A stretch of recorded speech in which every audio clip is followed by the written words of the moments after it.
네, 안녕하세요. 저는 유튜브에서 리얼아이 박감사 채널을 운영하고 있는 박은정 감정평가사입니다. 만나서 반갑습니다. 몇 달 전까지만 해도 집값이 다시 반등한다고 했지만 최근 들어 9주 연속 전국 집값이 하락하고 있다는 기사도 나오고 있습니다. 드디어 집값 바닥이 찾아온 걸까요? 이제 바닥을 찾아가는 과정에 진입했다고 볼 수 있습니다.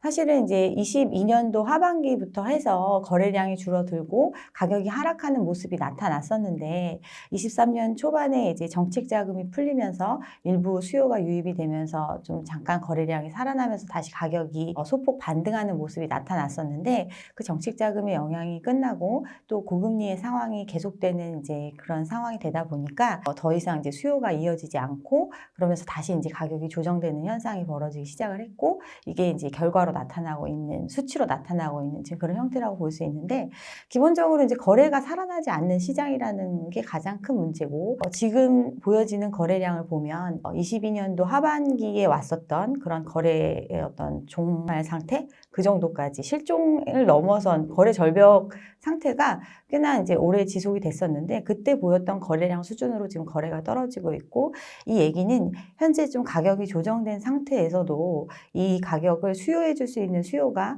사실 많지 않다 시장에. 그렇기 때문에 이제 조정의 폭은 조금 더 있을 거라고 생각을 합니다. 그만큼 실수요자분들이 부담을 많이 느끼고 있는 상황인 거죠. 실수요자의 부담은 원래부터 많이 느꼈었는데 사람들이 이제 부담을 느끼면서도 어떤 대출을 활용해서 큰 레버리지를 활용해서라도 뛰어들려고 했었던 시장은 계속해서 가격이 오른다는 상승에 대한 기대감이 있는 시장이어야 그게 가능했었는데 지금 불확실한 경기 상황이고 금리 같은 경우도 올해 초부터 해서 이제 금리가 떨어질 거라고 사람들이 예상을 했었고 지금 경험했던 어떤 금리 상황이 단기간에 그칠 거라고 생각했기 때문에 조금 판단을 할 수 있었는데 지금 많이 이제 냉정해진 상태가 된 거죠. 어떻게 보면은 투자 심리인데 금리 인하를 당장 한다고 해도 집을 사기엔 조금 어려운 상황입니다. 현재 이제 집값 수준이 조금 조정이 됐다 하더라도 소득 수준에 대비해서 워낙 높은 상태고 그 가격을 감당하기 위해서는 그만큼 많은 대출을 활용해야 되는 형태인데 대출을 활용한다는 거는 그만큼의 이자 비용이나 금융 비용을 감당하면서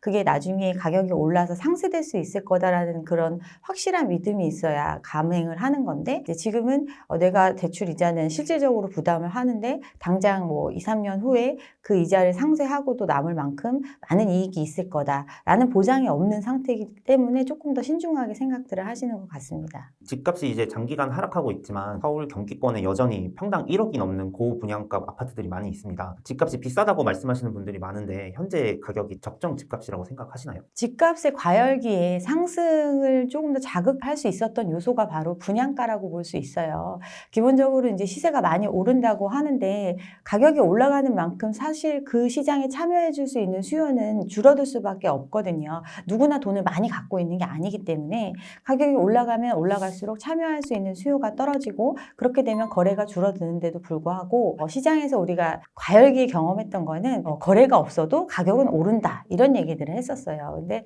실질적으로는 높은 호가를 부르는 가격을 전부 다 맞춰줄 수 있는 수요가 없기 때문에 그런 상황이 지속이 되면 가격이 조정되는 형태 이렇게 되는 건데 거래는 없어도 신고가가 찍히면서 이제 그 가격이 사람들은 심리적으로 계속해서 유지될 수 있을 거다라는 믿음 이런 것들이 있어서 좀 시장이 버티는 효과가 있었고 이거에 기초해서 어떤 분양가는 상대적으로 저렴하다. 그래서 분양을 받으면 시세와 대비해서 일정 부분의 안전 마진을 확보할 수 있다. 그렇기 때문에 좀 부담을 지고 들어가더라도 어떤 투자에 있어서 이익을 볼 수 있을 거다. 이렇기 때문에 어떻게 보면 청약시장이 굉장히 과열되는 양상이 나타났었고 그 양상에 따라서 분양가는 계속해서 상승하는 형태 이런 과정을 거쳤었거든요. 근데 이제 지금 나오는 분양가들은 그러니까 이런 어떤 시세 기존의 그런 것들이 반영된 상태에서 나오는 분양가고 과열기에 땅을 매입을 하고 과열기에 뭐 어떤 보상을 하고 어떤 기준가를 산정을 하고 또 사업비가 인플레이션 때문에 공사비도 올라가고 또 금융비용 자체도 많이 늘어나는 형태가 되다 보니까 당장 어떤 사업의 이익을 추구하는 입장에서는 분양가 분양가를 낮출 수가 없어요. 그러면 분양가 같은 경우는 이제 분양가 상한제를 적용받는 경우라 하더라도 어떤 토지에 대한 평가액 플러스 들어간 비용을 고려한 원가적인 측면에서 분양가가 결정이 되는데 이 토지비 자체가 상승된 가격을 기준해서 산정이 되기 때문에 낮춰지지가 않는 거죠. 그러면 이제 나오는 그 분양가에 최초에 1차적으로 매각을 하고 그리고 나서 이게 이제 물건이 계속해서 적체가 되다 보면 이제 할인 분양도 들어가게 되는 거고 일정 부분 이제 혜택을 줘가면서 가격을 조정하는 형태 이렇게 흘러가는 건데 아직은 이제 그 단계가 공식적으로 어떤 서울 핵심 지역에서 나타나고 있지는 않은 형태고 이 가격에도 이익이 있을 거다라고 생각하는 투자 수요 등이 있으니까 또 이제 분양에서도 청약 경쟁률이 높게 나타나는 경우가 있잖아요. 그래서 이제 지금 어떻게 보면 아직까지는 이 가격이 받아들여지고 있는 것처럼 보여지지만 지금 이제 눈여겨보셔야 될 거는 본 계약이 얼마나 체결이 되느냐가 핵심이라고 볼 수 있습니다. 주변의 시세보다 조금 가격이 낮다 또는 동일한 수준이다. 이런 형태의 이제 청약을 많이 하신 경우들이 있고 그런 것들이 나름 청약시장에서 선방한 형태로 결과가 나타났었는데 실질적으로 이제 계약을 체결하는 시점이 됐을 때 과연 이 계약을 선택하느냐.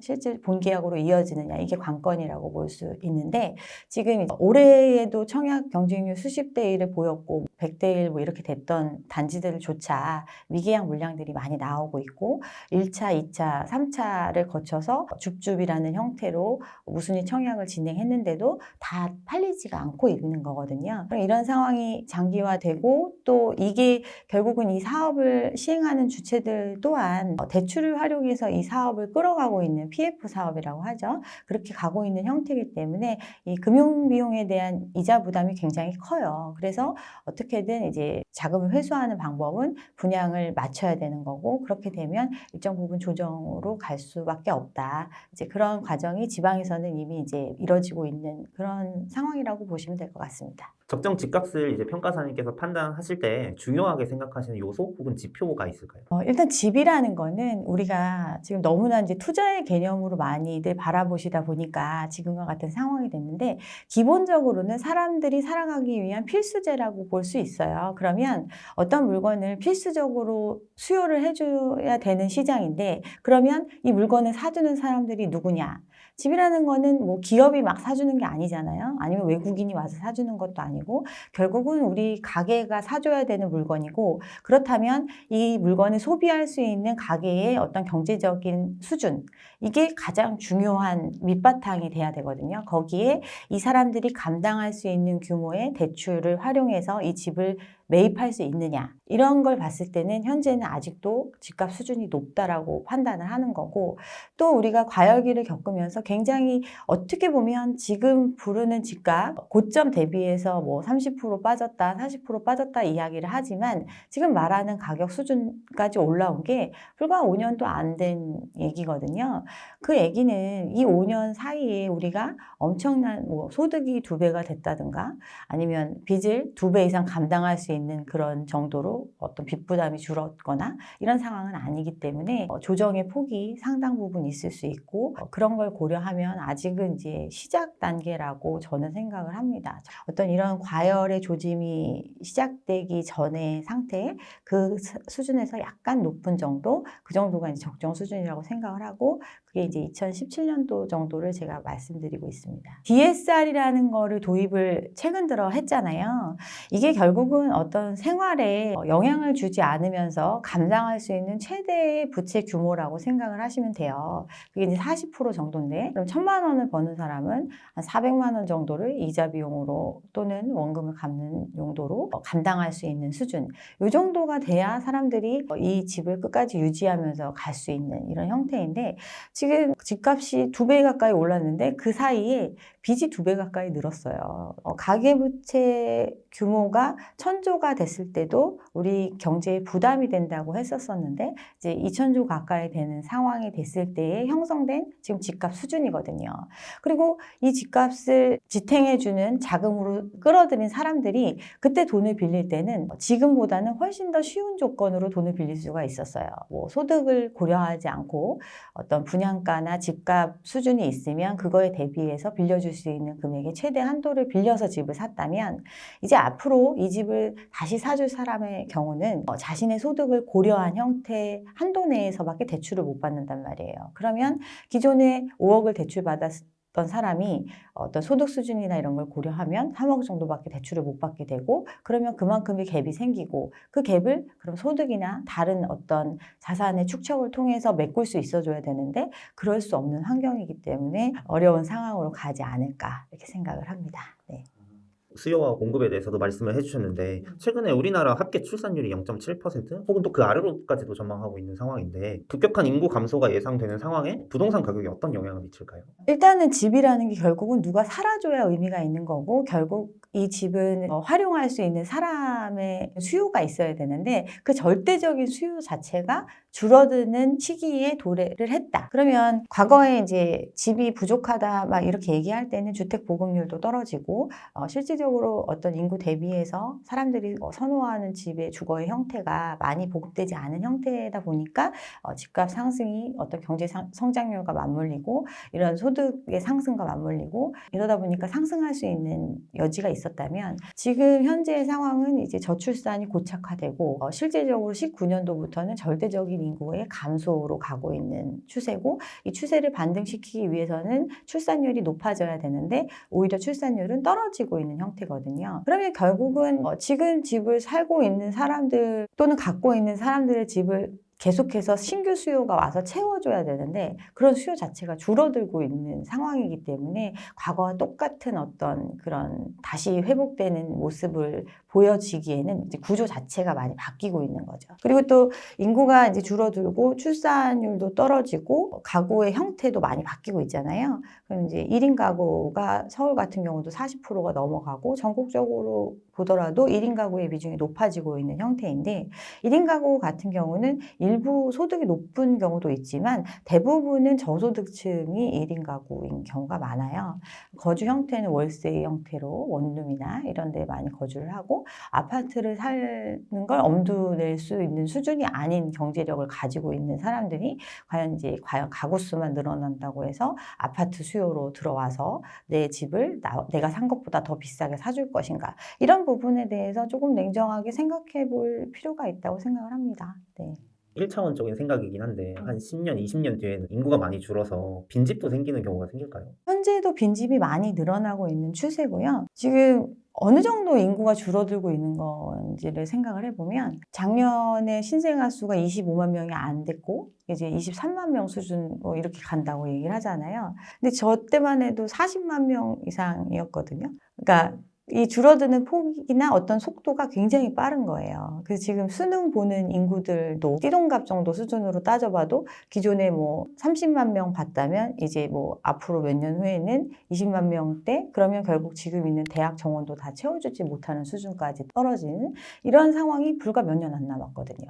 그만큼 어떻게 보면 생산 인구 자체가 줄어들고 있고, 그런 상황에서 그럼 이들이 어떤 돈을 많이 축적을 해서 자산 시장에 거의 가장 큰 자산이라고 볼 수 있는 부동산을 사주는 수요까지 올라오려면 굉장히 어렵고, 그들이 참여할 수 있는 어떤 가격대나 또는 어떤 수요 자체가 지금 공급되어 있는 걸 다 채워줄 수 있다, 이렇게 보기는 좀 어려운 거죠. 물론 일단 인구가 줄어들고 있는 상황이긴 한데 여전히 서울이나 수도권에 이제 인구 집중이 점점 심해지고 있잖아요. 이 말은 곧 지방의 수요가 줄어든다는 이야기인데 수도권 집중 현상은 집값에 어떤 영향을 주고 있나요? 지금 집값이 이제 계속 오를 거다, 또는 이제 지금이라도 어떤 우량한 곳에 진입을 하는 게 좋겠다 막 이렇게 얘기하시는 분들, 뭐 집값이 양극화될 거다 이런 얘기들 하는데, 집값의 양극화 현상이 일단은 일부 일어날 수 있겠죠. 수요가 아무래도 그래도 살아있는 지역이 서울이나 수도권 지역으로 수요가 몰리니까 그런 부분들이 있지만, 가장 큰 착각은 절대적 가격이 끊임없이 오를 수 있을 거다, 이런 기대가 있는 거예요. 소득이 이제 경제가 성장하고 소득이 늘어나고 이렇게 되면서 아주 저가의 집들이 사라지는 형태죠. 1억짜리 아파트를 찾기 힘들어지는 형태,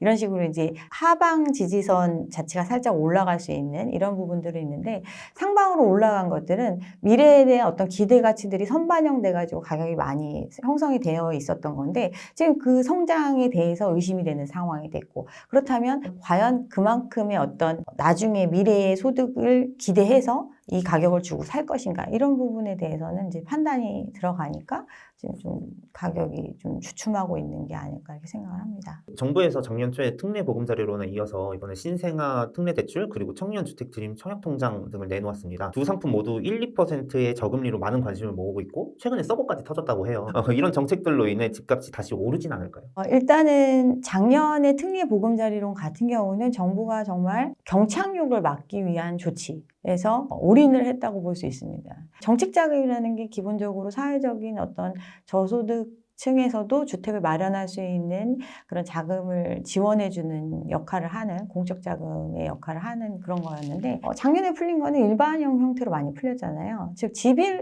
있는 사람들, 집을 가지고 있는 사람들한테도 쉽게 대출을 해주는 형태였어요. 근데 왜 이 정책이 도입이 됐었느냐 하면 집이 있는 사람들이 돈을 못 갚았기 때문에 이 정책이 도입이 된 거거든요. 역전세 문제가 성행을 했잖아요. 역전세라는 거는 전세금을 통해서 레버리지를 활용해서 집을 보유하게 된 사람들이 그 전세금의 일부를 돌려줘야 되는 상황이 됐을 때 돌려주지 못하는 채무 불이행의 상태가 된 거예요. 그게 역전세 문제인데 이 문제를 정부가 특례 보금자리론을 통해서 집이 있더라도 대환대출 이런 형태로 대출을 풀어준 게 최초의 시작이었거든요. 거기에 나아가서 이제 그 자금을 활용해서 갈아타기를 한다든가 아니면 집을 살 수 있는 수요로 유입될 수 있게끔 이제 시장에 영향을 줬던 게 작년에 그런 거였는데 올해 이제 신생아 대출로서 형태를 바꿨잖아요.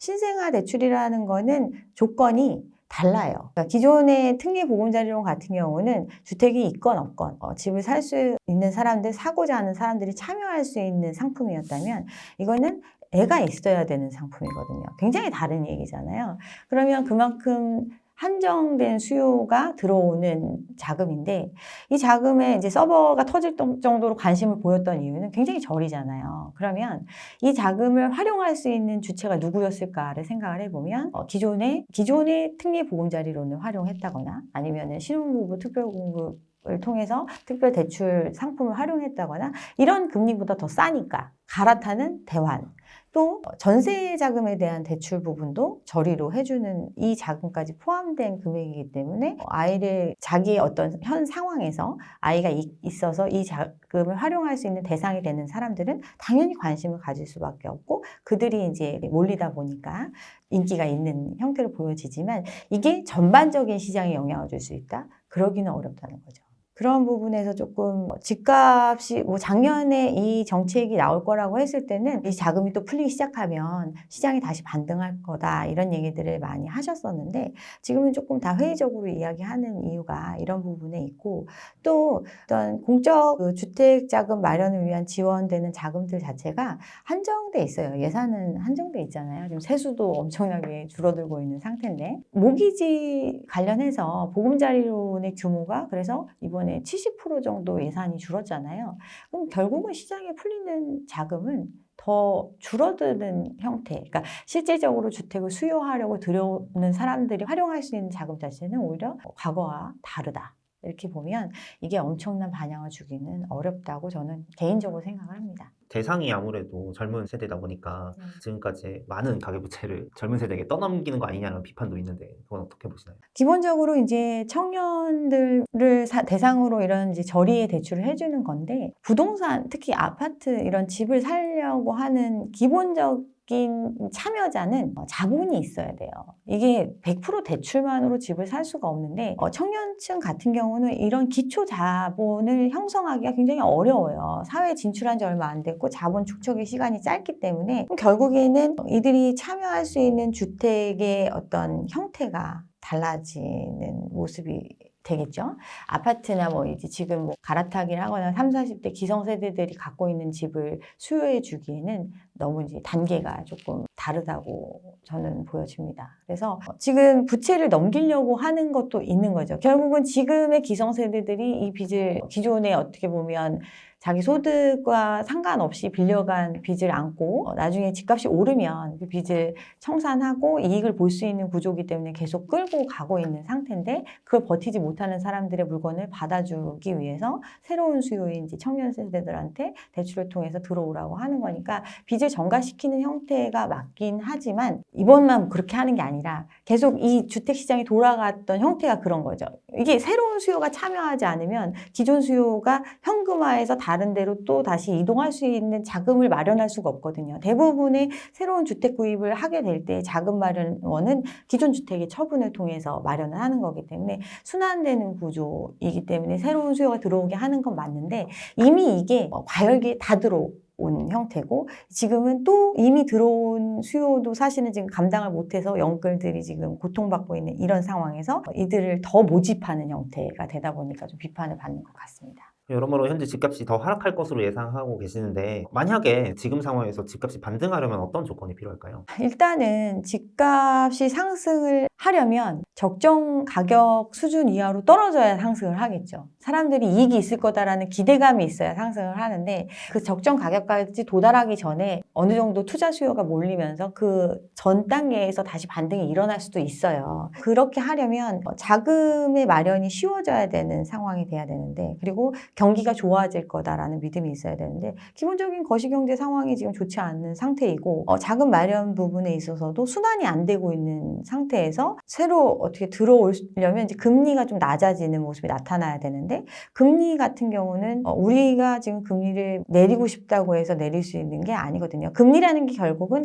남의 돈을 쓰는 거에 대한 대가가 바로 금리잖아요. 그럼 돈을 많이 갖고 있는 사람들이 저리로 많이 빌려주려면 돈을 갖고 있는 사람들이 많아가지고 그 돈을 계속 굴려야 되는 상황이기 때문에 그래서 이제 저리로 빌려줄 수 있는 구조가 돼야 되는데 지금은 이제 그렇지 않잖아요. 그러다 보니까 금리가 기준금리를 계속 동결하고 있어도 채권 시장의 상황에 따라서 금리가 왔다 갔다 하고 올라가는 경우도 생기고 뭐 이런 모습, 불안한 모습이 나타나고 있는 거고 또 하나의 문제는 우리나라 같은 경우는 지금 이미 부채 부분의 심각성 때문에 부채 부분의 심각성이라는 거는 이미 나가 있는 대출 규모 자체가 어떤 우리가 계속 소득을 경제 활동을 통해서 갚아나갈 수 있는 정도의 수준을 벗어났다라고 이야기하는 규모의 가계부채란 말이에요.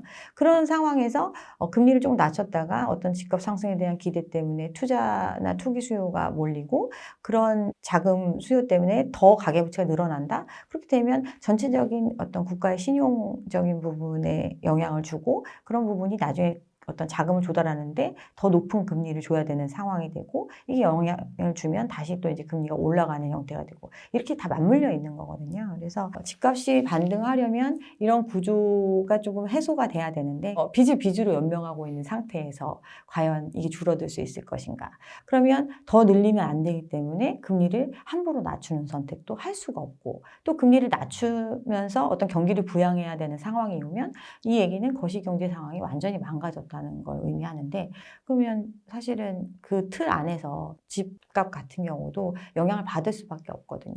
그럼 집값이 더 올라갈 수 있는 요인이 없잖아요. 이런 부분들이 해소가 되는데 상당 기간이 소요될 수밖에 없기 때문에 당장 반등이 바로 뭐 온다 이렇게 보기는 어렵다는 거죠. 누구나 이제 자기 집을 하나씩 갖고 싶어 하잖아요. 근데 이제 집값에 대해서 계속 생각하고 하다 보면은 불안하다 못해 저는 불행해지더라고요. 이런 상황 속에서 우리들은 집값에 휘둘리지 않으려면 어떻게 하는 게 좋을까요? 누구나 어떤 안정적인 주거 공간을 확보하는 것은 인간의 본성이거든요. 그걸 당연히 꿈꾸고 그걸 달성하기 위해서 내 가족이나 내 식구가 어떤 그런 스트레스 없이 이사의 스트레스 뭐 이런 거 없이 편안하게 생활할 수 있는 공간을 마련하고 싶은 거는 인간의 욕구잖아요. 그래서 그런 마음이 드는 건 당연한데 지금 시장 상황은 내가 어떻게 보면 그걸 실제로 활용하려고 하는 목적보다는 내가 이걸 사면 다음 사람한테 더 비싸게 팔 수 있을 거다라는 그런 기대감으로 산 경우가 많거든요. 내가 실제로 감당할 수 있는 수준에서 사는 게 아니라 전세 나보다 더 잘 사는 사람이 전세를 들어와줘서 나는 그 갭만 투자를 해서 이 집을 갖고 있으면 몇 년 지나면 이게 좀 가격이 올라서 나는 시세 차익을 볼 수 있고 내가 소득으로 어떤 근로나 노동으로 벌 수 있는 돈보다 더 많은 돈을 빨리 벌 수 있을 것이다. 이런 기대감으로 들어온 사람들이 많은 시장이잖아요. 그럼 그들은 이미 물건을 보유를 한 거예요. 물건으로 갖고 있는 거예요. 여기에 빚과 자기의 자본을 다 투입해서 이걸 갖고 있는 형태인데 누군가 사주지 않으면 이걸 환가할 수가 없어요. 그들이 지금 버틸 수 없는 상황이 계속 펼쳐지고 있는 상황이면 이들은 이제 자기 자본을 포기하는 형태. 왜냐하면 이 대출에 대해서 감당이 안 되면 집을 아예 뺏기게 되니까 결국은 정리하는 방향으로 갈 수밖에 없거든요. 그렇게 무리해서 간 사람들이 많은 시장이기 때문에 그런 조정이 좀 이루어진 다음에 집을 산다고 해서 집을 사는 시기가 중요하기도 하지만 내가 감당할 수 있는 범위 안에 들어오는 집값 수준이 됐을 때 집을 사는 것과 어떤 나중에 큰 기대를 반영해서 무리해서 들어가는 것과는 삶의 질 자체가 완전히 달라지거든요.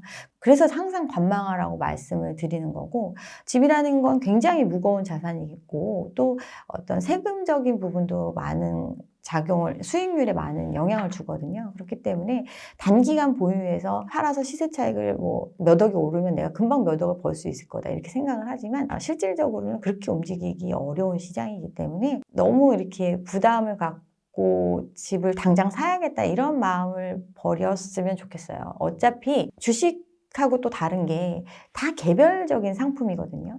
집을 갖고 있는 사람은 나는 물건을 하나, 특정 물건을 하나 가지고 있는 거고, 집을 사려는 사람은 그와 유사한 효용을 주는 물건을 여러 개를 선택할 수 있는 입장이에요. 그리고 그 1대1 매칭이 이루어져야 집을 사는 거거든요. 그래서 부동산을 많이 경험해 보신 분들이 아시겠지만 이렇게 물건을 사는 것보다 파는 게 더 어렵거든요. 근데 우리 시장은 보통 이제 중개업소나 이런 데 가면 이 물건을 놓치면 큰일 날 것처럼, 왜냐하면 거기에 성사시켜야 되니까 그렇게 하니까 사람들이 많이 불안해하고 이러는데 꼭 그 집이 아니어도 되거든요. 그 집과 유사한 효용을 주는 다른 집을 선택할 수 있는 입장이기 때문에 조금 더 쫓기지 않는 입장에서 선택하는 이런 마음을 가지셨으면 좋겠습니다. 최근 부동산 시장이 너무 혼란스럽다 보니까 많은 분들이 월세를 살아야 할지 전세를 살아야 할지 고민하시는 분들이 많습니다. 지금 상황에서 우리는 어떤 주거 형태를 갖는 게 좋을까요? 그러니까 이거는 개개인별로 다 다르다고 볼 수 있어요. 기본적으로 이제 월세라는 거는 내 소득의 일부를 다달이 이제 소비하는 비용으로 지출하는 형태다 보니까 굉장히 사람들한테 부담이 크게 느껴질 수 있는 거거든요. 근데 전세 같은 경우는 그런 월세 부담보다는 조금 더 낮은 비용을 지불하면서 살 수 있다라는 장점이 있기 때문에 우리나라에서 이제 전세 형태를 많이 택하는 그런 어떤 성향들이 있었는데, 요즘 이제 전세금에 대해서 이제 보존받을 수 있을 거다라는 믿음이 좀 깨진 시장이 됐잖아요. 그러다 보니까 이제 전세도 불안하다. 뭐 월세는 근데 또 비용이 많이 드는 것 같아. 이래서 고민들을 많이 하시는 것 같습니다. 그래서 제가 추천드리는 거는 본인의 어떤 자본의 어떤 규모, 자산의 규모 이런 것들을 고려해서 그 집을 나중에 안 좋은 상황이 됐을 때 또 돌려받을 수 있는 규모만큼만 보증금을 설정을 하고, 나머지 일부는 만약에 어떤 시세와 좀 차이가 있다면 반전세 형태로 거주를 한다든가 이렇게 해서 전체적으로 나가는 비용을 줄이는 형태, 이게 좋을 거라고 저는 생각을 합니다. 지금 생각하는 전세가율을 보통 많이 고려를 해가지고 들어가는데, 전세가율이라는 게 지금 집값 과열기에 굉장히 많이 떨어졌어요. 그러니까 기본적으로 전세를 사는 사람들이 그 지역을 실수요할 수 있는 사람들의 어떤 수준이거든요. 근데 그 가격은 크게 올라가질 않아요. 그 지역 자체가 엄청 바뀌지 않는 한. 그렇다면 과거에 집값이 안정됐던 시기에는 전세가율이 서울 같은 경우도 80%가 넘어가는 수준이었고, 지방 같은 경우는 98%까지도, 어떤 데는 뭐 전세가와 매매가가 동일한 수준까지, 이 정도까지 그런 전세가율을 보였었는데, 지금은 뭐 50%, 60% 뭐 이 정도잖아요. 그런데 50%, 60%면 절대 문제가 안 될 거다, 이런 관점으로 접근하는 게 아니라 가장 안 좋았던 시기에 전세가율을 생각을 해서 그 정도의 보증금을 맥스로 생각을 하고 나머지 부분에 대해서는 일부 월세로 부담하는 형태, 이렇게 고민을 해보시는 게 나중에 큰 문제를 겪지 않지 않을까 이렇게 생각을 합니다. 작년에 또 가장 큰 이슈 하나가 역전세난이었잖아요. 이 역전세난 때문에 집값이 더 떨어질 거다, 전세가가 더 떨어질 거다라는 의견도 많았는데, 지금은 이 역전세난이 해소되었는지, 만약 계속 진행되고 있다면 부동산 시장에는 어떤 영향을 미치고 있는지. 역전세난을 제가 예전에 좀 이른 시기에 이런 상황이 올 거다라고 이야기를 해가지고 이제 많은 분들이 이 질문을 많이 했었는데, 역전세 문제가 발생을 했고 실제로 그 문제가 사회 문제화 됐잖아요. 근데 지금 어느 정도 많이 들어갔잖아요. 그 얘기가. 그리고 전세가 역전세가 가장 이게 심해졌을 때보다는 조금 전세가가 올라간 형태. 지금 이런 시장 모습을 보이고 있는데 핵심은 이거예요. 역전세의 규모만 줄어들었지. 예전에 뭐 2억, 3억 정도 갭이 생겼다면 그 갭이 뭐 1억에서 1억 5천 이 정도로 줄었다. 이렇게 이제 그 갭만 줄었을 뿐이지 여전히 그 전세가 자체가 엄청나게 다시 과거의 고점을 상회하는 수준까지 올라가거나 이렇지는 않은 형태거든요. 일부 돌려줘야 되는 형태 또는 동일하게 가는 경우도 전세도 다 자기 상황 따라 가는 거잖아요. 집을 옮기게 되는 경우에는 많은 부대적인 비용이 들잖아요. 그런 비용들을 고려했을 때 전세를 조금 시세보다 높게 맞춰줘도 그 비용을 고려했을 때는 더 낮은 상태다. 이러면 과거와 동일한 수준으로 전세 계약하는 경우도 많이 있었거든요. 이런 것처럼 그 개별적인 상황에 따라서 다 다르고 또 어떤 전세 대출이라든가 전세 그 보증이라든가 이런 걸 활용하기 위해서 실제와는 다른 수준의 계약금을 책정하는 경우도 많이 있었고 이런 걸 보면 기본적으로 역전세난이 완전히 해소되진 않았다. 왜냐하면 돈을 갚아줘야 되는 주체가 어디서 돈이 생겨나지 않았기 때문에.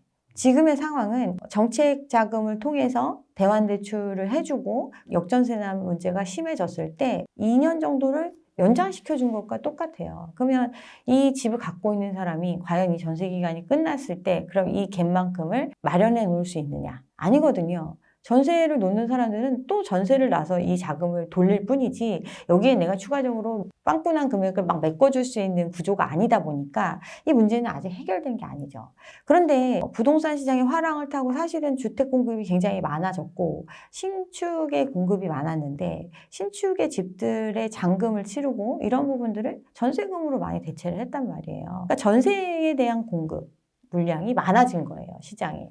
그러면 이제 과거와 대비했을 때, 물론 기존의 구축보다는 신축이기 때문에 기축보다 전세가가 조금 높게 형성되는 모습은 나타날지언정, 그러면 그들이 원하는 잔금을 다 치를 만큼 설정되었던 전세값을 계속해서 메꿔줄 수 있다. 이런 부분에 대해서도 좀 고민을 해볼 필요가 있는 거죠. 네. 집을 사자 집값이 떨어진다는 얘기가 있어서 사람들이 차라리 집을 사야 될지 월세를 살아야 될지 전세를 살아야 될지 고민하시는 분들이 되게 많은 것 같아요. 내 집 마련하기에 좋은 시기는 언제쯤이라고 생각을 하시나요?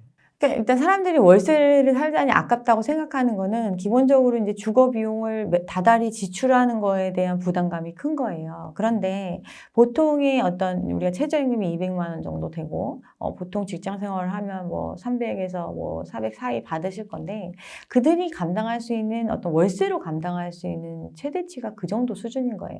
30%, 40% 이 정도.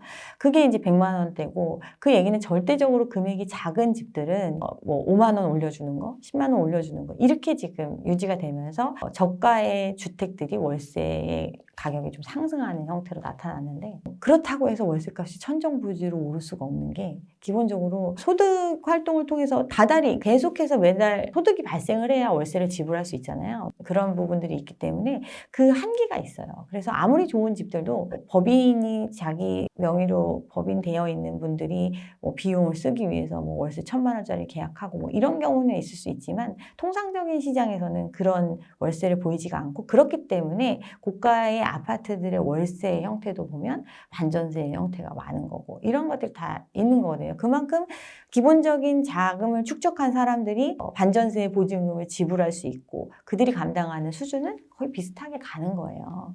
그래서 집을 쓰려면 내 집이 없으면 당연히 비용을 지불해야 되는 게 맞고 그게 아깝지만 어쨌든 내 생활하기 위해서 필요한 비용인 거잖아요. 이건 뭐 당연한 거고 전세를 그래도 저는 이제 내가 전세 보증금을 오롯이 돌려받을 수 있는 입장이라면 전세를 사는 걸 추천을 드리는 편인데 이유는 이제 월세보다는 조금 비용 부담이 적으니까 이자 비용을 포기하면 되는 거니까 그렇기 때문에 하는데 이런 부분도 어떤 정책을 많이 활용을 해서 뭐 보험을 가입한다든가 이런 식으로 어떤 안전장치를 하면서 이렇게 활용을 하시면 나쁘지 않을 거라고 생각을 하고 결국 집값의 조정을 많은 분들이 생각을 하고 있잖아요. 근데 자기의 현 상황에서 월세 내는 건 아깝고 전세는 좀 위험한 것 같고 그럼 이 전세금을 활용해서 그냥 집을 살까? 그러면 이제 어차피 내 돈은 전세금밖에 없으니까 대출을 써야 되는데 대출의 비용은 월세보다는 조금 덜 드니까 그렇게 하는 게 낫지 않을까 이렇게 생각을 하는 거거든요. 그러면 일단 빚을 지는 결정을 해야 되는데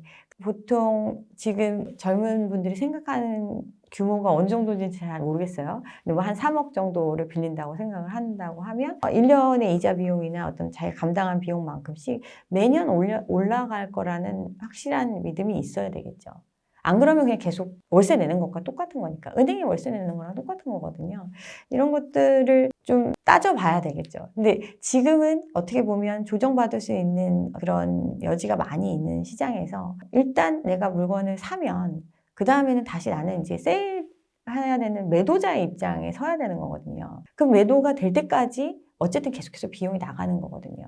그러면 내가 몇 천만 원 더 싸게 사는 것, 몇 억 더 싸게 사는 것과 지금 당장 사서 뭐 예를 들어서 바로 어떤 이익을 볼 수 있을 거다라는 믿음이 샀다가 그 차익만큼은 결국은 손해를 보는 것과 같으니까. 그래서 조금 고민이 되거나 비용이 좀 들더라도 섣불리 어떤 판단을 하지 않으셨으면 좋겠습니다. 네. 내 집 마련의 꿈을 꾸시는 분들이 분양시장에도 관심을 많이 가지고 계신데요. 차라리 분양시장을 노리는 건 어떻게 생각하시나요? 현재는 일단 분양가 자체가 너무 높기 때문에 뭐 이게 분양을 받아서 그리고 이제 이 시장 자체가 분양을 하는 주체들이 자금난에 지금 허덕이고 있는 상황이잖아요. 그러다 보니까 사업하는 주체들이 부실화되는 게 지금 가시화되고 있는 시점이고 그렇게 됐을 때는 이들이 사업을 완결 지을 수 있는 거에 대한 리스크가 있는 시장이거든요.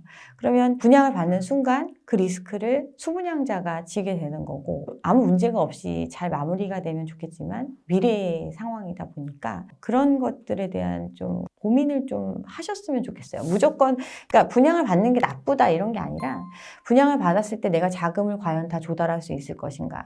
그리고 자금에 대한 것도 거의 대부분 이제 뭐 중도금은 무이자 시장이 안 좋아지니까 시공사가 부담하는 형태로 분양을 하는 경우도 많이 있고 이렇게 되는데 이게 이들이 만약에 자금을 못 갚는 상황이 됐을 때는 고스란히 이제 내가 부담해야 되는 이자로 들어오는 내 비용으로 들어오는 거거든요. 그래서 내가 그런 상황 최악의 상황이 됐을 때도 감당할 수 있느냐 이런 것들에 대해서 좀 생각을 하셨으면 좋겠습니다. 기본적으로 우리가 이제 시장 자체가 과거에는 이제 집값이 막 계속 오를 거다라는 생각이 있었고 집값이 많이 오르면 이 모든 걸 상쇄하고도 이익을 볼 수 있을 거기 때문에 내가 지금 당장 뭐 내 수익의 뭐 40% 50%를 투자해도 나는 할 수 있다. 이렇게 뛰어든 시장이었다면 자기 생활에 지장을 안 받는 정도만큼의 20% 정도, 뭐 20, 30% 정도 선에서 내가 이걸 감당할 수 있을 것 같다. 이런 입장이라면 고민해 볼 수 있겠죠. 옥석 가리기를 통해서. 근데 분양이 무조건 지금 좋다? 이렇게 보기도 저는 좀 어렵다고 생각합니다. 과열되었었던 부동산 시장에서 영끌의 여파로 최근 들어서 경매 물건이 한 10만 건 나왔다는 보도가 나왔어요. 그만큼 매물이 급증하고 있는 상황인데 지금 시기에 시세 대비 저렴한 조건으로 경매를 좀 노려보는 건 어떨까요? 그러니까 이제 초입 단계인데 다들 너무 조급해 하시는 것 같아요. 이게 경매 물건이 쌓이고 있다라는 거는 정상적인 시장에서 지금 해소가 되고 있지 않다는 뜻이거든요. 그러니까 내가 빚을 활용해서 집을 샀는데 빚을 못 갚으면 경매로 들어오는 거잖아요. 그러면 이 빚을 청산하고 자기 자본이라도 건지려면 정상적인 시장에서 매매를 통해서 다시 받으면 돼요. 근데 그게 안 되는 시장인 거예요. 매물이 쌓여 있잖아요. 매물이 쌓여 있고 사주는 사람은 없으니까 그런데 연체는 되고 있고 그러니까 금융기관에서는 자신들의 채권을 보존하기 위해서 경매로 넘기는 거거든요. 그 얘기는 지금 말하는 가격에 사주는 사람이 없다. 그러면 나는 이미 자본을 까먹고 있는 형태잖아요. 이런 시장인 거잖아요. 그러면 지금 말하는 것보다 내가 과연 싼 건가에 대해서 의심을 가져볼 필요가 있는 거죠. 지금 얘기하는 시세가 정말 맞는 건가에 대해서 생각해 볼 필요가 있고 그러면 시세 대비 저렴하다라고 보는 게 경매로 나온 금액보다는 80%뭐 이렇게 이제 유찰되고 하면은 가격이 떨어지니까 좀 싸게 사는 게 아닐까 하는데 이 법사가 자체도 어떻게 보면 시장이 가장 좋을 때에 내가 받고자 하는 최대치를 평가해 주거든요. 왜냐면 이 사람이 그냥 일반적인 시장에서 팔았을 때 받을 수 있을 거라고 기대하는 금액을 기준해서 거기서부터 내려오는 거거든요. 근데 그 내려오는 폭이 얼마가 될지는 시장에서 안 팔리잖아요. 10억을 호가하는데 1억을 낮춰도 보러 오는 사람이 없고 2억을 낮춰도 살까 말까 하고 이런 시장인데 내가 경매를 통해서 1억 싸게 샀다고 해서 과연 시세보다 싸게 산 건가? 이런 걸 생각해 보면 조금 더 지켜볼 필요가 있는 거죠. 그리고 경매물건 같은 경우는 권리 문제를 스스로 이제 해결해야 되는 부분들이 있잖아요. 그런 부분들에 대해서도 이제 아직 공부가 안 된 상태에서 결국은 뭐 컨설팅 업체나 뭐 이런 걸 통해서 하게 되면 내가 실제로 금매를 사는 것보다 더 비싸게 사는 경우가 생길 수도 있는 거죠. 그렇지만 관심을 가져볼 필요는 있다. 네, 그렇게 생각합니다. 당장 뉴스만 봐도 부동산이 오른다 내린다 너무 많은 이야기들이 있어서 혼란스러워하는 분들도 있고 저도 되게 불안하거든요. 다양한 주거 형태에 있는 시청자들이 어떻게 하면 이 시장에서 살아남을 수 있을까요? 일단 월세 전세를 사시는 분들은 기본적으로 지금 내가 매수 자금 자체를 완전하게 마련해 놓지 못한 상태잖아요. 이런 분들은 일단 빚이 있으면 안 돼요. 빚이 없고 최대한 자본을 축적해야 되는 거고, 매매를 하신 분들은 이미 빚이 있는 경우가 많잖아요. 이런 분들은 자기가 빚을 줄이려는 노력을 해야 되는 거죠. 그래서 여러 물건을 갖고 있으면 일부를 정리를 해서 어떤 빚의 규모를 줄여서 자기가 이 시기를 버텨나갈 수 있는 룸을 마련한다든가 이런 선택들을 해야 될 거고, 영끌 하신 경우가 가장 큰 문제인데, 그래서 제가 정말 옛날부터 영끌 좀 하지 말라고 계속 말씀을 드렸던 이유가, 이게 결국은 한번 이렇게 일을 벌려놓으면 그 피해를 고스란히 자기가 짊어질 수밖에 없거든요. 자기가 선택한 거잖아요. 자기가 감당할 수 있는 룸이 없는 만큼 빚을 냈는데, 그것도 초저금리 상태에서 빚을 냈는데 그 금리가 올라가는 시장 환경이 온 거잖아요. 그럼 결국 못 버티거든요. 그래서 이제 이런 상황이 오기 전에, 또는 이제 어느 정도 좀 약간 매수 수요가 정책 자금을 통해서 살아날 때 자기의 어떤 손실을 감수하더라도 내가 감당이 안 될 것 같으면 좀 정리하는 절차를 받는 게 나중에 도약을 위해서는 필요하다. 이런 얘기들도 많이 드렸었는데, 지금은 어떻게 보면 그런 선택을 할 수가 없는 거죠. 손절이 어렵잖아요, 원래. 그러니까 손절할 수 있는 기회가 있었음에도 그 시기에는 못하고 결국에는 이제 빚을 감당하다가, 근데 그렇다고 해서 이 빚을 계속 감당할 수가 없으니까 연체로 이어지고, 그래서 경매로 나오는 거거든요. 이거는 뭐 사실 해결책이 없습니다. 우리나라 가계부채가 1862조 원을 넘어서 GDP 대비 가계부채 비율이 108%나 된다고 합니다. 아마 빚을 진 분들이라면 다들 이자 부담에 고통을 겪고 계실 텐데요. 지금 상황이 얼마나 심각한 건가요? 이제 우리가 이제 가계부채 비율에 대해서 이야기를 할 때 어느 정도가 적정 수준이냐 이런 얘기를 하면, 다른 나라들, OECD 국가들과 비교를 해봤을 때 건전한 상태를 60%에서 80% 정도로 이야기를 해요. GDP 대비해서 가계부채의 규모를. 근데 우리나라는 이제 107%, 요즘 조금 떨어져서 뭐 105% 뭐 이렇다고 하기도 하는데, 이미 오버됐잖아요. 우리가 근데 언제 80%였냐? 13년도 뭐 이 정도의 80%였단 말이에요. 그러니까 집값이 거의 앞으로 집값은 상승이 없어 라고 이렇게 어떤 기대감이 꺼지고 안정된 시장의 모습. 그렇다고 거래가 없었느냐? 아니죠. 실수요자 입장에서는 활발히 거래가 이루어졌던 그 시기에 GDP 대비해서 80% 정도 수준이었어요. 근데 과열기를 거치면서 GDP 대비해서 이제 110% 수준까지 이제 올라오게 된 건데, 이 얘기는 이미 어떤 버틸 수 있는 범위를 벗어난 상태다. 그러면 이게 더 늘어나는 걸 막아가면서 지금 이제 빚을 지고 있는 사람들이 쓰러지지 않게끔 계속 관리 유지해 주면서 일부를 줄여나가는 것. 단기에 줄일 수는 없으니 장기적으로 줄여나가는 게 정책 목표인 거예요. 그런 게 지금 계속 이제 발표가 되고 있잖아요. 그러니까 심각한 상황인 거죠. 심각한 상황. 이게 이제 심각한 상황이고, 얼마 전에 좀 안 좋은 소식이 울산에서 나왔었는데, 거기 이제 일가족이 이제 안 좋게 된 사건이 있었는데, 그분이 진 빚이 2013년도의 빚이에요. 2013년도에 어떤 주택 마련을 위해서 대출을 감당해서 집을 샀고, 그 빚이 집을 처분하면 당연히 갚을 수 있겠죠. 그만큼 많이 올랐으니까. 그렇지만 그 집을 처분하지 않았고 그 빚을 감당하고 있는 상태였는데, 그 빚을 감당하기가 점점 어려워지니까 이제 그런 극단적인 선택을 하는 결과가 나타났거든요. 이 얘기는 지금 과거에 좀 싼 가격에 집을 샀다고 하는 사람들조차 굉장히 부담하기 힘든 수준의 빚을 지고 있다. 이게 현실인 거죠. 이런 게 어떻게 보면 약탈적 금융의 한 형태라고 볼 수 있는 건데, 빚이라는 게 사람이 살아가는 데에 생존을 위협할 정도로 빚을 내주면 안 되는 거거든요. 근데 뭐 자산 가격의 상승, 또 그거에 기대해서 많이 사람들이 몰려드니까 빚을 많이 내줬어요. 정책적으로 허용하는 한 많이 내준 거고, 실질적으로 이제 그걸 부담하는 거는 개인의 몫인 거죠. 그런 부담과 그런 어떤 고통이 이제 개개인들한테 다 스며든 거죠. 모든 사람들이 자유롭지 못한 거예요. 우리 가게는. 지금 또 큰 문제가 아파트만이 문제가 아니라 이 부동산 시장의 붐이 불다 보니까 주거용에서 나아가서 이제 무조건 사면 돈 번다고 하니까 뭐 지식산업센터, 오피스텔, 주거 대체 상품들 뭐 이런 것들 분양 많이 했잖아요. 구분상가 이런 거 하면서 PF에서 돈 많이 번 사람들, 소수의 이익을 본 사람들이 있겠지만 대부분은 이제 수분양자로 남아 있는 거거든요. 그럼 그들은 이걸 분양받을 때 부동산 투자라는 게 굉장히 장기고 또 굉장히 무거운 자산이기 때문에 이게 내가 매각을 하지 않더라도 수익을 통해서 충분히 이만한 가치가 있는 정도의 가격 수준으로 이것들을 매입을 했어야 되는데 그런 걸 따진 게 아니라 내가 분양을 받으면 나중에 준공 나면 전매를 통해서 얼마를 벌 수 있다. 이런 걸로 사실은 빚내는 걸 두려워하지 않았던 거거든요. 근데 지금 다 고통받고 있잖아요. 그 많은 물량들을 분양을 했는데 거기가 실제로 그 기업을 채워주는 사람들이, 그 공간을 채워주는 사람들이 없고 기업이 그만큼 수요가 있는 것도 아니고 또 일반적으로 많은 사업자들이 생겨났지만 자기들이 집에서 할 수 있는 사업들, 통신 판매 뭐 이런 것들 많잖아요. 굳이 공간을 활용해서 하지 않는 경우도 많다 보니까 그 공실이 상당하고 이 부동산은 실물이기 때문에 계속 관리를 해줘야 돼요. 사람처럼 돈이 계속 들어가요. 관리비도 들어가고 재산을 유지하는데 세금도 내야 되고 계속, 그리고 감가상각도 이루어지기 때문에 계속 관리를 해줘야 되는 물건인데 이걸 끌어안은 거예요. 빚을 통해서. 그러니까 뭐 집을 한 채 산 사람들은 그 한 채 때문에 고통이겠지만 집을 사서 집을 뭐 좀 정리하고 다른 나중에 노후에 어떤 이익을 볼까 하고 또는 약간 또 다른 어떤 자산에 투자를 했다가 지금 물린 사람들이 많거든요. 그만큼 빚으로 쌓여 있고.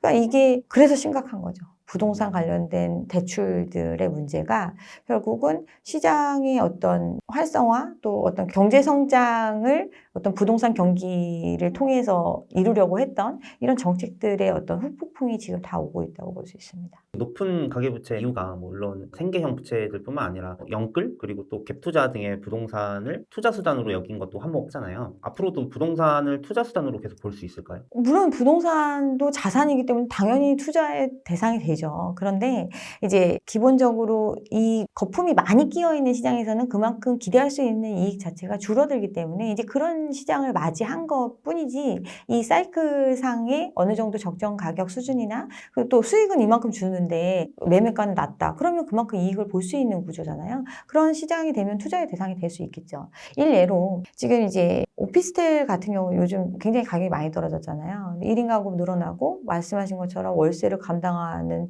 어떤 그 최저 수준 자체가 많이 올라간 상태다 보니까 수익률이 높아지는 경우가 생기거든요. 매매가는 떨어지고 월세로 받을 수 있는 임대 수익은 높아지고 그런 경우는 투자의 대상이 될 수 있는 거죠. 내가 당장 이 물건을 꼭 처분하지 않더라도 이 자금을 활용해서 은행이자보다 훨씬 많은 돈을 벌 수 있고 그렇다면 이런 물건들을 눈여겨봤다가 저가에 산다면 그만큼 이익을 볼 수 있는 거니까 투자의 대상이 안 되지는 않죠. 다만 어떻게 보면 우리가 부동산이라는 게 내가 누구한테 얼마에 파는 것만 중요한 게 아니라 이 공간을 누가 와서 활용을 해서 살았을 때 얼마큼의 수익을 줄 수 있는가도 굉장히 중요한 부분인데 이 부분이 사실은 깡그리 무시된 시장이었다고 볼 수 있는 거죠.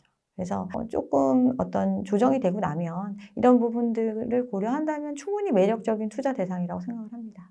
최근 대형 건설사인 태영건설이 워크아웃을 신청했다는 소식에 많은 분들이 충격에 빠졌는데요. 현재 부동산 PF 문제는 왜 발생하게 된 건가요? 부동산 시장이 너무나 뜨거워지니까 너도 나도 사업을 통해서 큰 이익을 볼 수 있다라고 그런 기대감을 가지고 시장에 들어왔기 때문에 문제가 되기 시작을 한 거죠. 기본적으로 시장에 참여자가 많아지면 개발 사업을 위한 부지 확보를 위해서는 경쟁적으로 높은 가격을 지불할 수밖에 없고 이 얘기는 기본적인 원가 자체가 상승함을 의미를 합니다. 토지 가격이 높아진 상태에서 부동산 PF가 활성화됐던 이유가 땅을 처음에 사는 매입 자금부터 빌려주기 시작을 하거든요. 그리고 이게 본 PF 사업이 이제 가시화돼서 사업 계획이 확정이 되고 난 이후에 공사가 시작되는 단계, 이 단계가 됐을 때는 본 PF로 전환이 되고 이제 사업이 완료되는 분양을 통해서 그 자금들을 회수하고 준공이 나면 이 사업이 끝나는 형태. 이게 부동산 개발 사업의 일련의 형태인데 지금은 이제 사업을 하겠다고 땅을 먼저 매입한 경우가 많이 있는 거고 그게 이제 브릿지론에 많이 걸려 있는 거거든요. 그러니까 땅은 샀는데 계획을 세웠어요. 그리고 이제 본 사업으로 들어가야 되는데 이 자금을 만약에 내가 땅 주인이라면 상황이 좋아지면 또 시장에서 원하는 부동산 상품이 트렌드가 있으니까 이게 지금은 사업성이 있다라고 판단되는 사업을 결정할 때까지 버틸 수 있으면 돼요. 근데 이 땅을 마련하는데 자기 자금이 5%, 10%밖에 안 들어간 거예요. 나머지가 90%니까 그러면 이 대부분은 빌린 거니까 이자를 지불해야 되잖아요.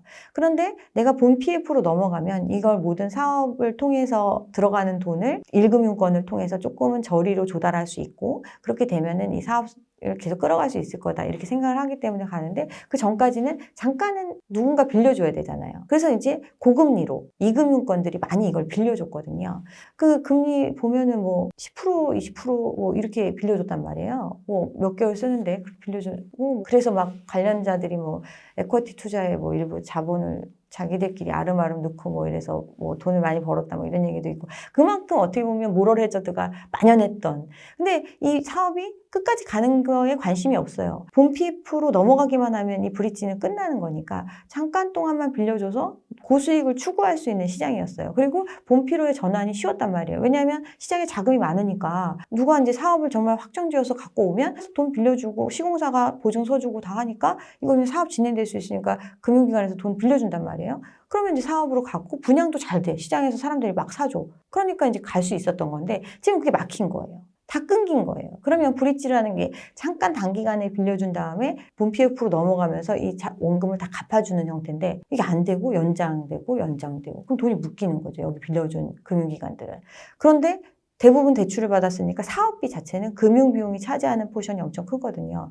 물론 공사비도 오르고 인플레이션 때문에 공사비도 많이 오르고 해서 더 사업성이 떨어지는데도 그것보다 더 큰 게 금융비용이에요. 그래서 금리가 내리면 이 상황을 끌고 갈 수 있을 거다. 또 부동산의 어떤 사람들이 이제 더 많이 사줄 것 같은 이런 기대감이 있는 시장이 되면 분양도 잘 될 것이다. 이렇게 돼야 사업이 가는 건데 그게 다 분양도 잘 안 되고 또 이런 PF로 하는 사업들은 아파트 사업보다는 어떤 다른 사업들이 많으니까 안 되고 그러면 시공사가 보증을 서줬는데 시공사도 지금 보증 여력이 안 되는 거죠. 돈 못 갚는 거죠. 그야말로 브릿지가 완전 붕괴돼 버리는 것. 그렇죠. 브릿지도 붕괴되고 여기에 어떻게 보면 가장 큰 신용을 제공하는 게 시공사라고 볼 수 있거든요. 건설사가 망할 거라고 생각을 안 하니까. 1금융권에서 돈을 빌려줄 때도 1금 건설사가 다 끝까지 지어주겠다라고 책임지고 이렇게 서주는데 그 돈 안 빌려줄 이유 없잖아요. 그렇게 들어왔는데 그런 유수의 건설사가 흔들리기 시작을 한 거죠. 그럼 앞으로 부동산 PF가 연쇄적으로 일어나게 되면 당장 대한민국 경제도 경제고 저희 같은 이제 서민들의 삶에는 어떤 영향을 주게 될까요? 지금 가장 우려하는 게 금융기관으로의 이 부실 전이를 가장 걱정하고 있는 거거든요. 결국은 이제 부동산 PF에 돈을 빌려준 주체가 1금융권하고 2금융권이잖아요. 금융권들 보면.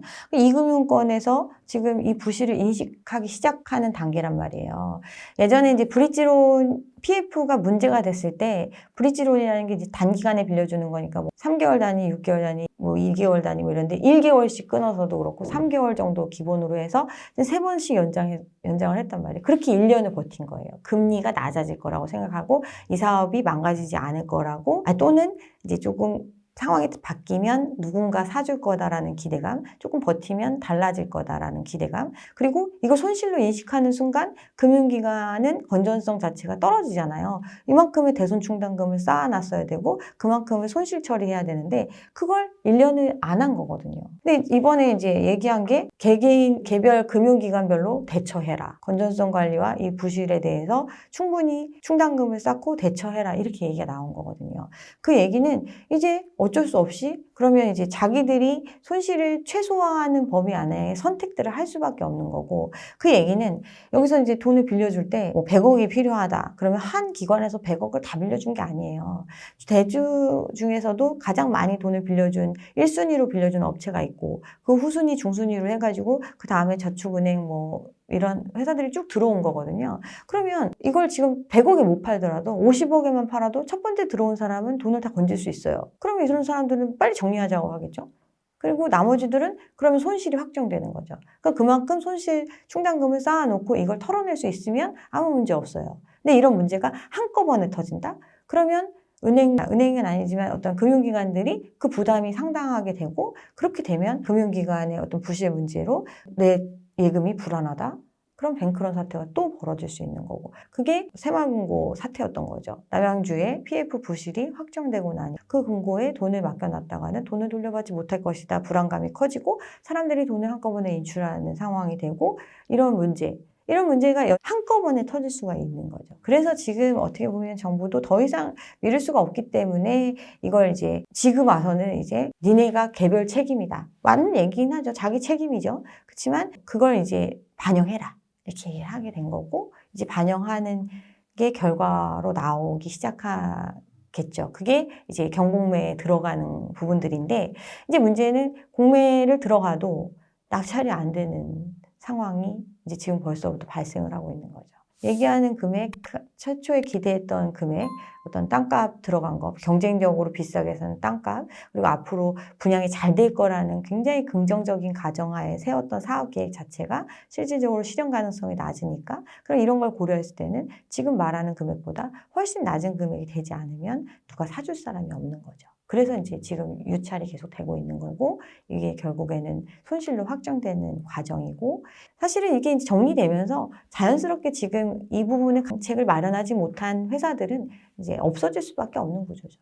아무래도 요즘은 좀 경기도 위축되고 하다 보니까 그 개인들이 예적금을 많이 이제 은행에 갖다 놓고 있는데도 지금 PF 문제로 인해서 굉장히 금융기관의 부실이 나오면서 더 불안해지겠네요. 그러니까 이제 보통은 그래서 이제 기본적으로 예금자 보호되는 범위 안에서 뭐 분산해서 하고 뭐 이런 얘기들을 하는 이유가 결국은 최악의 경우 정말 중요한 은행이 무너지는 상황이 되게 되면 공적 자금이 투입이 되겠죠. 그리고 이제 그런 부분들이 해소가 되겠지만 그 과정까지 굉장한 마음고생을 하고 또 돌려받는 절차가 굉장히 오래 걸릴 수도 있고 이렇기 때문에 불안하니까 사람들이 이제 자금을 빼는 형태로 가는 건데 일단은 1금융권 같은 경우는 사실 이 비중이 되게 낮아요. 그래서 그렇기 때문에 이제 조금 그런 리스크에서 조금 하나 있긴 한데, 근데 1금융의 어떤 자회사들이 또 2금융에 많이 있기 때문에 이런 손실 부분들을 좀씩 나눠 갖게 되는 구조가 될 수밖에 없고, 최악의 경우는 내가 잘못 선택한 뭐 저축은행이나 이런 것들이 이제 문 닫게 되는 경우에는 이제 그런 영향이 있을 수 있겠죠.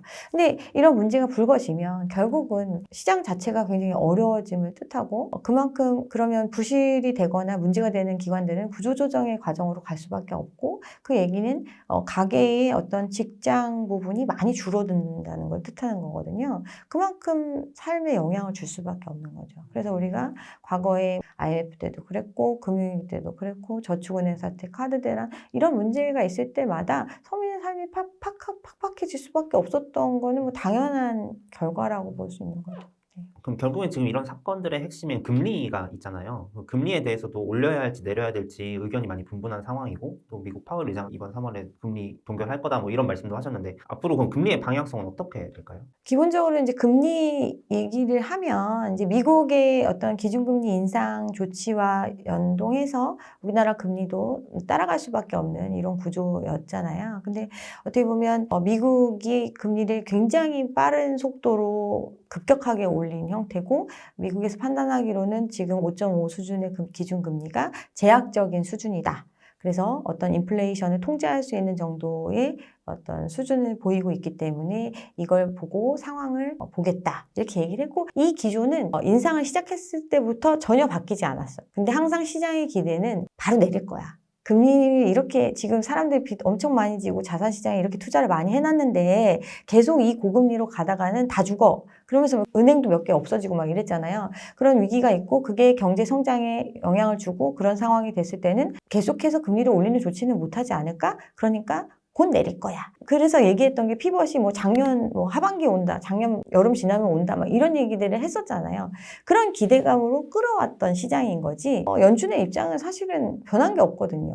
그리고 지금 어떻게 보면 5.5%, 뭐 0%대 금리에서 5%가 넘는 금리를 가져감으로써 어느 정도 인플레이션이 조금 잦아드는 모습, 관리되는 모습으로 수치적으로 나타나고 있으니까 이 기조를 유지하겠다. 현행을 유지하겠다. 이렇게 가는 거고 또 미국 같은 경우 정치적 이슈가 맞물려 있어가지고 이제 대선도 있고 하니까 금리를 막 올리거나 내리거나 올리면 이제 기업들이나 어떤 자산시장에 영향이 크니까 이제 올리는 조치를 못 할 거고 그렇다고 내리기에는 지금 상황이 어떻게 보면 안정적으로 이런 추세로 갈 거다라는 판단을 할 수 없는 상황이기 때문에 약간 일단은 계속 동결하는 상황으로 가지 않을까 이런 예상을 하고 있고요. 우리나라 같은 경우는 미국이 금리 올리는 것보다는 굉장히 낮은 수준으로 금리를 올렸는데도 사람들이 지금 문제가 되고 있는 거거든요.